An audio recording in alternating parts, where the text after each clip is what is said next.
ഇത് tough paper എന്ന് പറയാൻ കഴിയില്ല. ഇത് ആക്ച്വലി സ്കോറിംഗ് പേപ്പറാണ്. ഈ പേപ്പറിൻ്റെ ഒരു കുഴപ്പം, ഇതിൻ്റെ എല്ലാ പ്രോസും കോൺസും ഞാൻ പറയാം. ഈ പേപ്പറിൻ്റെ ഒരു പ്രോസ് എന്താണ്? നിങ്ങൾ കാര്യം കൃത്യമായിട്ട് മനസ്സിലാക്കി സബ്ജക്റ്റ് ഇൻട്രസ്റ്റിംഗ് ആയി കഴിഞ്ഞാൽ ഭയങ്കര രസമാണ് ഇത് പഠിക്കാൻ. കാരണം പ്രാക്ടിക്കലി ആപ്ലിക്കബിൾ ആക്കുന്ന സാധനമാണ്.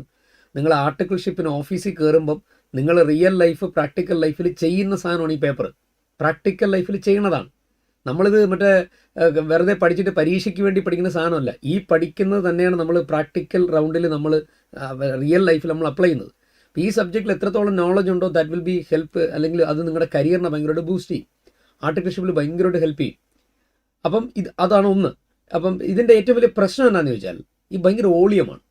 പ്രത്യേകിച്ച് നിങ്ങൾ ഡിഗ്രി കഴിഞ്ഞ് വരുന്ന കുട്ടികളായാലും, നിങ്ങൾ ഫൗണ്ടേഷൻ കഴിഞ്ഞ് വരുന്ന കുട്ടികളായാലും, അല്ലെങ്കിൽ എൻട്രൻസ് നമ്മുടെ ഫൗണ്ടേഷൻ കോഴ്സ് കഴിഞ്ഞ് വരുന്ന കുട്ടികളായാലും, എനിക്ക് പറയാനുള്ളത് ഇത് ഭയങ്കര വോളിയമാണ്. നമ്മൾ ഡിഗ്രിക്ക് പഠിക്കുന്നതുമായിട്ടോ ഫൗണ്ടേഷൻ പഠിക്കുന്ന പേപ്പറുകളുമായിട്ടൊന്നും കമ്പയർ ചെയ്യുമ്പോൾ അതിൻ്റെയൊക്കെ ഒരു 3-4 ഇരട്ടി വലിപ്പമുണ്ട് ഇതിന്. നമുക്ക് പഠിക്കാനിരിക്കുന്ന സിലബസ് നോക്കിയാൽ തന്നെ അത്രയ്ക്ക് വലുതാണ്.